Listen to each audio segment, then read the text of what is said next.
This is Biker Dad, brought to you by Stevenson Klutz and the National Academy of Motorcycle Injury Lawyers.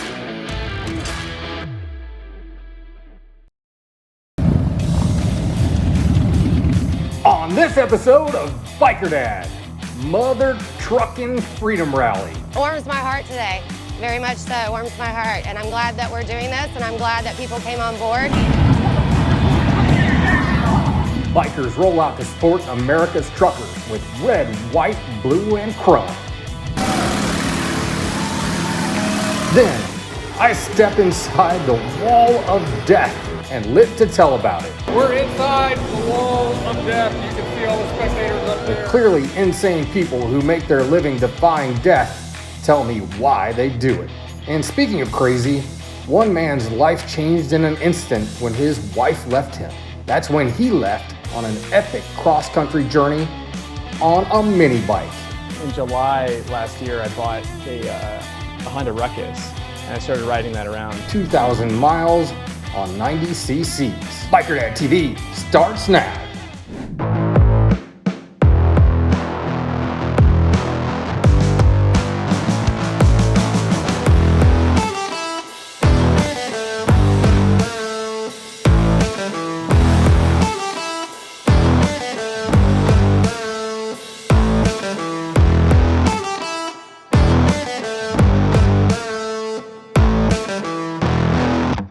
Hi, my name is Chris Best. Welcome to the Biker Dad Show, and this episode brings us to this slice of America, a beautiful slice of America, affectionately known as the Redneck Riviera or Floribama. We are actually standing right on the state line between Florida and Alabama, and today bikers are standing for freedom and standing for the freedoms of our brother truckers out there on the road. It's the Mother Truckin' Freedom Rally. And that's where we start today, so let's roll.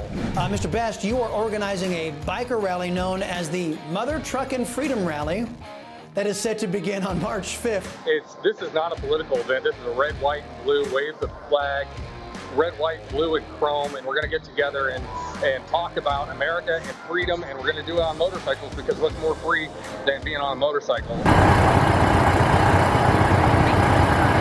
Today we are having the Mother Truckin' Freedom Ride to support the truckers rolling into DC today.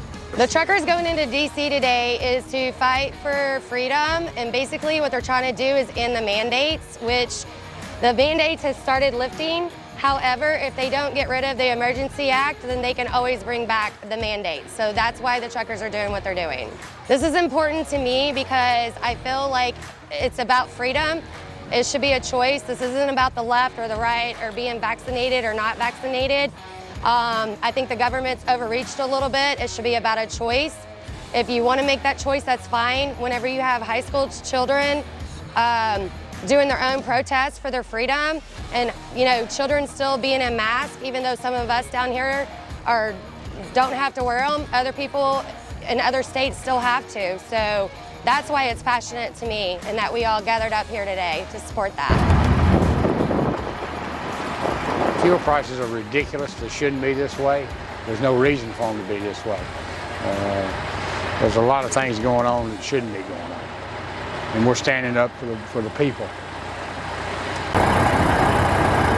I did my own research on it whenever I started finding out about the People's Convoy going to Washington, D.C. And, it just touched my heart because we should all be involved in this, supporting what they're doing. The truckers aren't against us. The truckers are for us, and so everybody should come on board with that and support the cause today. There's so many different issues that need to be addressed that could make it better for all American people. And this is one of them. Without trucks, you're going to get nothing. You're not going to have any food on your table. Right.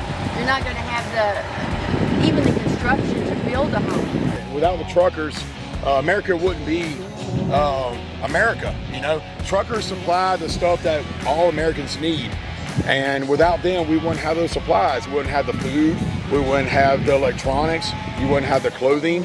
You wouldn't have none of that stuff that truckers supply that sends us the stuff that we need at our local stores, local groceries, and stuff like that. If the truckers stop driving, which however, they gave us warning about that, we may be shortage of supplies, but you know, the whole point of it is to end the Emergency Act, because they are starting to lift the mandates. However, they can bring those mandates back at any time. So if they do away with the Emergency Act, then those mandates will never come back again.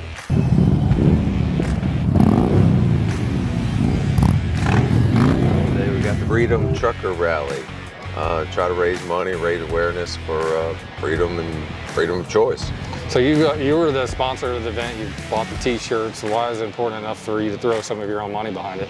Well, I don't think we should be delegated to tell us what we need to do. Truckers are about freedom, bikers are about freedom. We just want to ride, we just want to be ourselves. I'm glad that we're doing this, and I'm glad that people came on board. And I hope in every other state that they come together like we are today in Alabama. I suggest every other state do your own get together, support the truckers on what they're doing. I personally wish I could be in DC with them, because it's not just the truckers that's on board, it's the bikers, it's the nurses, it's the doctors, it's the children. There's going to be a lot of people in DC peacefully protesting for their freedom, and that's what it's all about. It's about our freedom. You've been driving a truck? About 25 years. And in the 25 years, have you seen another time like that we're going through right now?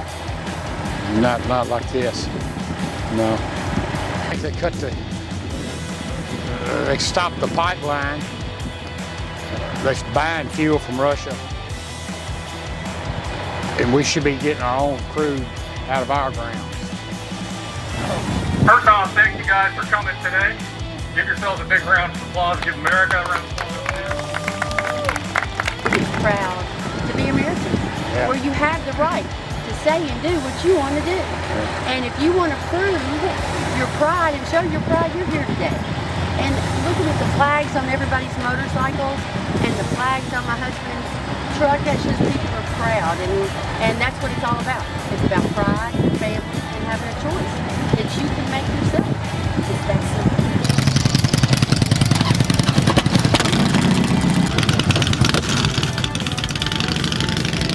So people that haven't ridden on the Gulf Coast before, tell them what that's like.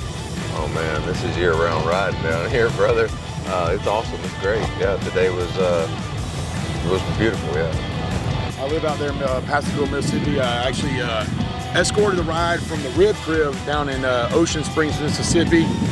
Wonderful ride up this way from come up I-10, Baldwin Beach Express, Foley Beach Express, and yeah, good ride up here this way. You know, I'm a retired Navy chief, and freedom is all about what I'm about. You know, I love freedom. I love the red, white, and blue, and being out there to support truckers, support anybody who is supporting patriotism. I'm all about that.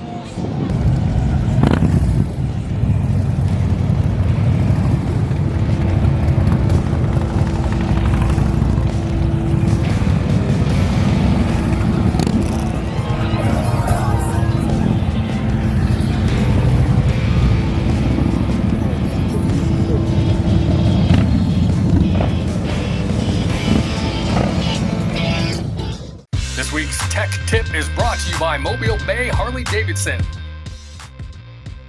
Hey y'all, it's Kim over at Mobile Bay Harley, and for this week's Tech Tip, we're going to talk about gas mileage. So we all know, right, gas is expensive. It's over $4 a gallon in most places, and you should be running premium in your Harley-Davidson. To get the most out of your gas mileage, here's a few tips. Make sure that your air pressure is correct. You can also run nitrogen. We have a nitrogen machine in the back. If you're interested in that, come talk to our service department. That will help your gas mileage. Another thing that you can do to get the most gas mileage out of your motorcycle is get your regular maintenance done. So we suggest every K service. You can also bring it in every 2,500 miles for an additional oil change. That should help keep your gas mileage at the optimum level. Also, keep a steady speed. We know that a lot of you guys like to ride fast, but the steadier that you keep your speed, the better gas mileage you'll get. On average, in a touring motorcycle, you should be getting roughly 40 miles to the gallon, which is way better than most cars or trucks. And then evenly distribute weight and take out any weight in your motorcycle that you don't need, just like a car, right? Make sure that your saddlebags, your tour packs don't have anything that's unnecessary in them, especially if it's something heavy. Ride safe. Again, this is Kim over at Mobile Bay Harley Davidson, and that was your tech tip of the week. Biker Dad. Bike nights are back. It is warming up. Let's ride. Every second Thursday of the month, starting in March at Eagles Talon on Copter Road. Come say hi to Martha, get a nice drink, get some good food, and maybe get a patch for your vest. You can even get a Biker Dad patch if you ask nicely. Eagles Talon for all your gear, patches, apparel, and everything else biker. And also just want to say thank you to Martha and her team for 13 years of serving the biker community on the Gulf Coast. This is my prized possession, my pride and joy, my Dyna Harley Davidson. We call it Elvis. And when Elvis's paint was starting to fade and show its age, I trusted my friend Garrett at Black Sprocket Garage to give him a whole new look, and he knocked it out of the park. He can do the same thing for you, and he does it affordably. So if you want to get a one-of-a-kind custom paint job but don't want to pay one-of-a-kind prices, hit up Garrett at Black Sprocket Garage, and you better do it before we make him famous, and you can still afford him. Phone number, website, everything's right there on the screen. Mobile Bay Harley Davidson is the king of motorcycle credit. Good credit, bad credit, we'll get you riding. With over 150 new and used motorcycles available, we have a motorcycle for you and your budget. New Harley Davidson motorcycles starting as low as $119 a month. The professional team in Motor Clothes is also here to help make sure that you're geared up for the riding season from head to toe. Come on down to Mobile Bay Harley Davidson on the corner of Pleasant Valley Road and Cottage Hill and see the king of motorcycle credit. Your home for Lex and Terry in the morning rocks your workday with ACDC. Shine Down.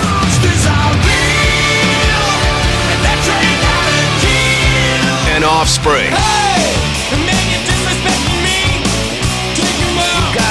Separated. Available on over 2,000 smart devices. The Gulf Coast Rock Station.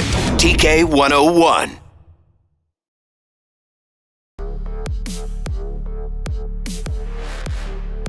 Biker Dad. All right, I am joined now by Jesse Crossan, who has a particularly appropriate name since he's been crossing the country on a tiny little trail bike for quite some time. 90,000 miles on vintage Honda 90s, I believe. Jesse, thanks for joining us first off. Really appreciate it. Yeah.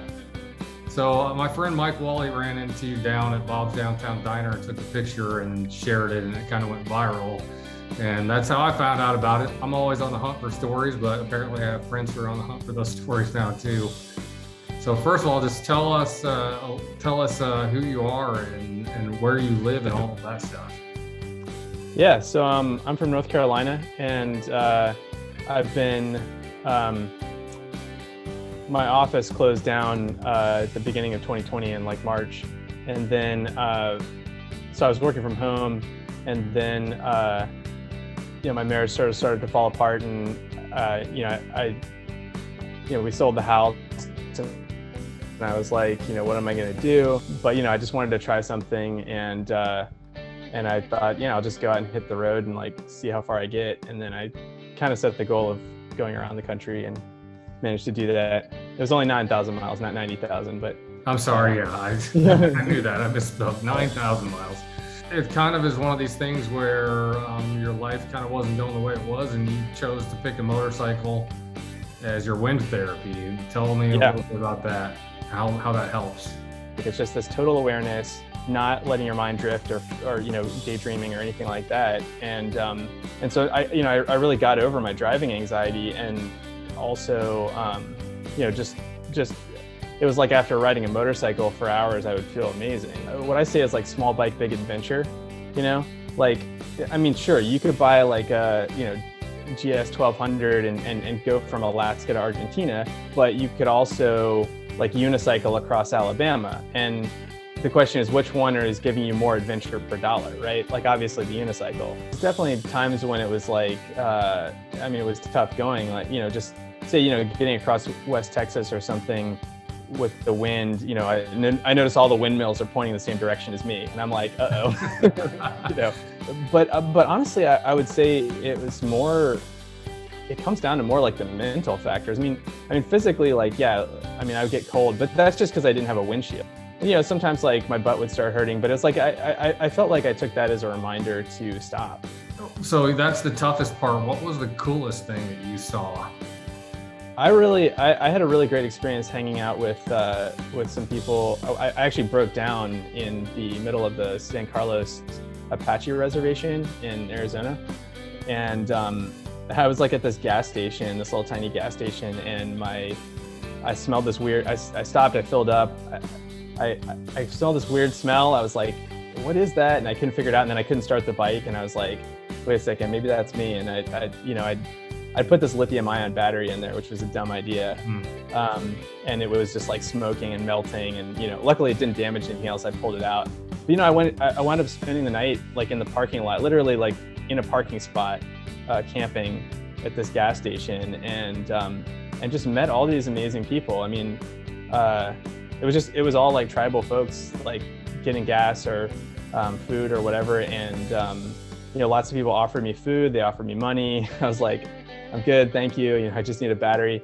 And, you know, the next day, this guy gave me a ride into Globe and we picked up a battery from the hardware store. I wouldn't have planned that experience, but it was a really cool one. So it was like one of the worst times and the best times at the same time, you know, because at first I was like, oh no, I can't go anywhere without a battery, and, you know, trying to figure out what to do about it. And my plan is actually to switch to walking. So I'm planning on starting on the American Discovery Trail, which is a coast-to-coast trail system. It's kind of a conglomeration of other trail systems, but it goes from Delaware to the Bay Area. Well, awesome story, and I'm glad you made it through the whole thing safely and had some adventures along the way. And we'll be keeping track of your walking trip too, even though it doesn't have anything to do with motorcycles. But I'm interested to see how that goes too. So again, thanks again to Jesse Crossan, who's been crossing the country. That should be your Facebook page, by the way.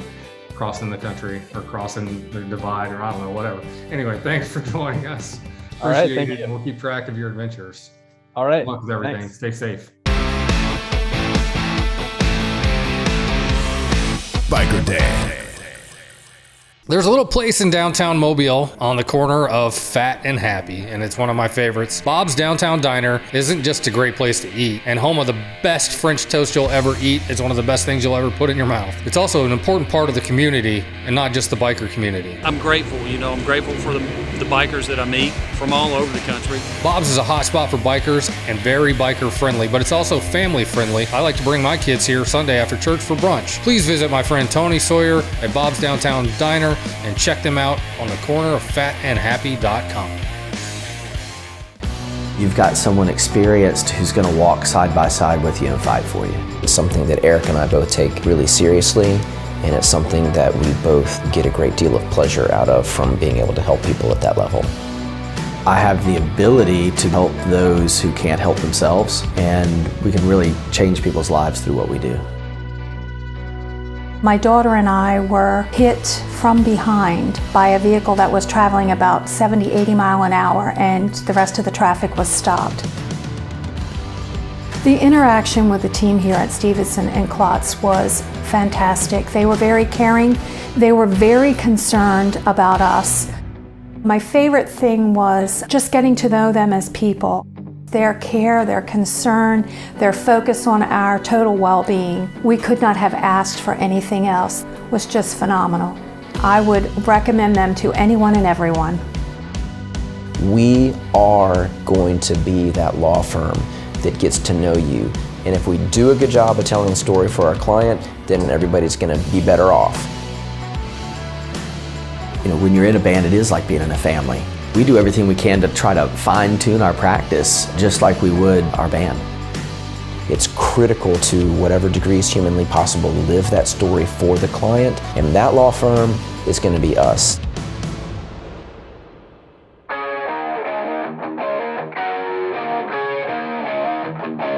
Here's the Mobile Bay Harley-Davidson Bike of the Week. Mobile Bay Harley-Davidson Bike of the Week.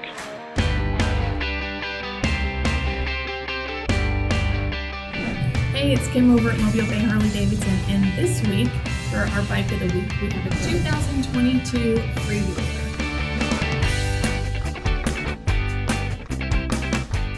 So So this has the 114 motor on it. It's in the awesome color reef blue with a beautiful pinstripe.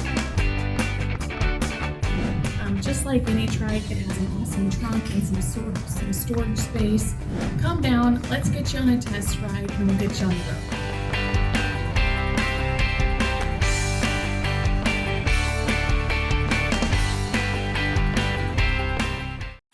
Our Back on Two stories are brought to you by Stevenson Klutz and the National Academy of Motorcycle Injury Lawyers.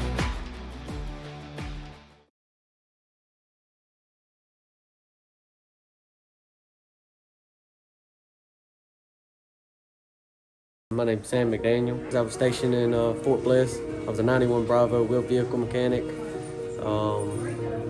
Nothing real spectacular about it. I just did my time and got out. I'm only 26 and I've probably been riding since I was probably 6 years old. I can remember trying to get on my stepdad's bike, his dirt bike at 6, 7 years old. Just trying to get up there, couldn't even get off the kickstand. Just wanted to ride, and then it's just got me hooked. I'm Jody Harris. This is my wife Kelly. I'm Sam's stepdad. I've raised him since he was 2.5 years old. He's never had a fear of anything. Probably at 8 years old, I had a Kawasaki KX250. I'm 5'7". I would lean the bike over to get on it. He would lean it up against the tree or the garage, get up on it, fire the thing up, and just take off. I borrowed a bike from my dad, and had a buddy come in town, wanted to go ride, wanted to check out his new bike. We rode for a few days, everything went fine. Woke up one morning, he said, "Hey, you want to go for a ride with his cousin?" I said, "Yeah, we'll go ahead and we'll meet him up. We'll go for a ride." We met at the Lowe's in Malbus, and everything was fine on the ride out there. We go to jump on the interstate coming off, and I pushed over lanes, and about the time I got it back up from pushed all the way into the left lane, it just went into a death wobble, and the last thing I remember is kind of freaking out and going down. I hit the windshield with my forehead, split me open. Whenever I hit the windshield, it knocked me unconscious, and I come off the bike. Fractured my skull, had a brain bleed, broke my nose, broke my cheekbone, blacked both eyes, of course, broke my collarbone completely in half, broke my shoulder blade. Every rib on my left side was completely broke, had a hole in my lung, road rash, not wearing my leathers, road rash all the way down my left side. He's a great kid. He did his time in the Army, always been respectful, I can't say enough about him. I mean, he's the kid everybody wishes they could have. It's been hard, it's been tough, but with the grace of God, I'm getting through it. And he's my stepson. Seeing him after that, first time, it's heartbreaking because, he's great. You don't deserve it, but to heal the way he's had, it's amazing. I mean, God's got him and doing all kinds of things with him. And the family and the background he's got, he's going to make it through it and overcome it and achieve it. I can't say enough about the biker community. I mean, between you, of course, the biker dad, I can't thank you enough for doing this so far and for getting the airtime. The rest of the biker community, I can't say enough about them. They are absolutely amazing. I've been in the biker community going on 20 plus years now myself. It's a brotherhood, I've got blood family that's not as close as the biker family. It's a struggle. I wanna get out there and I wanna get back on it and I wanna get it fixed, but it's hard to even be around it, honestly. I'll be back. Hey, this is Paul Senior, and you're watching Biker Dad TV. This is not your typical taco. PS Taco on Cottage Hill in West Mobile loads them with fresh ingredients, and they make everything, and I mean everything, right here in the restaurant. Chef Danny and her staff create the season, the sauce, and everything in between. We're gourmet upscale tacos where everything is made here in the kitchen, so it's the flavors. PS Taco on Cottage Hill Road in West Mobile, definitely worth a ride to eat. Go check them out. Hey, I'm Dr. Glenn Glass of Glass Orthodontics. At Orthodontics, we're not really treating a disease. This is about aesthetics, this is about feel good. You boil it all down, this is about self-esteem. So we try to make it fun, and we just try to make it a great experience for everybody. I need you to move back just a little bit. And you, I need you to come forward. Can you move just a little bit to the left? Yeah, you. Yeah, that's it. And a little bit to the right. That's it. Perfect. You want the straightest choppers in the Southeast, you come on down, this is where you get them. If you love your bike but hate swamp ass, Breezy Rider is for you. For 27 years, I've been designing medical seating to protect the skin of people confined to wheelchairs. Now, after so many friends asking for help with their motorcycle seats, I've designed Breezy Rider. Breezy Rider actually enhances the look of your bike with its custom fit design, while the patented Seal Air foam reduces vibrations that cause fatigue and pain, and you can actually feel air flowing underneath you, keeping you cool and dry.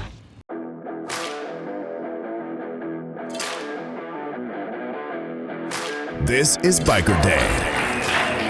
Now, Light is going to take this 1927 Indian straight up the wall, right to that red line, and show you some trick and fancy riding. It's called the Wall of Death for everybody involved. So, you're going to stand, my name's Karina Madlow. I am Miss Karina, the Wall of Death. You guys are going to stand right here on this safety circle. If you do happen to feel a little bit lightheaded or dizzy from watching us go around, you're just going to hold on right here, and if you need to sit down, you can. So I've been at this for about 6 years. This wall death's been out since 1998.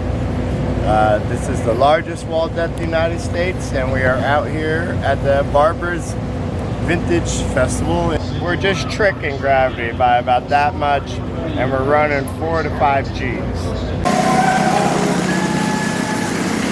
In the heyday, there'd be the Sword Swallower and this show over here, so we would give you a full show, get you excited, and then you would come buy tickets. But now our new ticket guy, he doesn't really sell a lot of tickets, so we just let everyone up for free.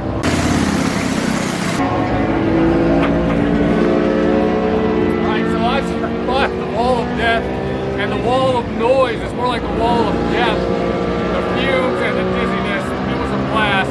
We're also thankful that I survived, so check them out on Facebook, social, whatever. It's the American Motor Drone Wall of Death. There's lots of them, but this is the biggest one.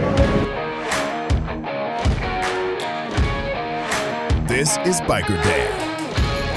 Thank you for coming along for the ride on this episode of the Biker Dad TV show from the great world-famous Floribama, a great biker place that you need to roll down here and check out when you can. We'll see you right here next time, same Biker Dad time, same Biker Dad channel. Until then, please look twice for motorcycles.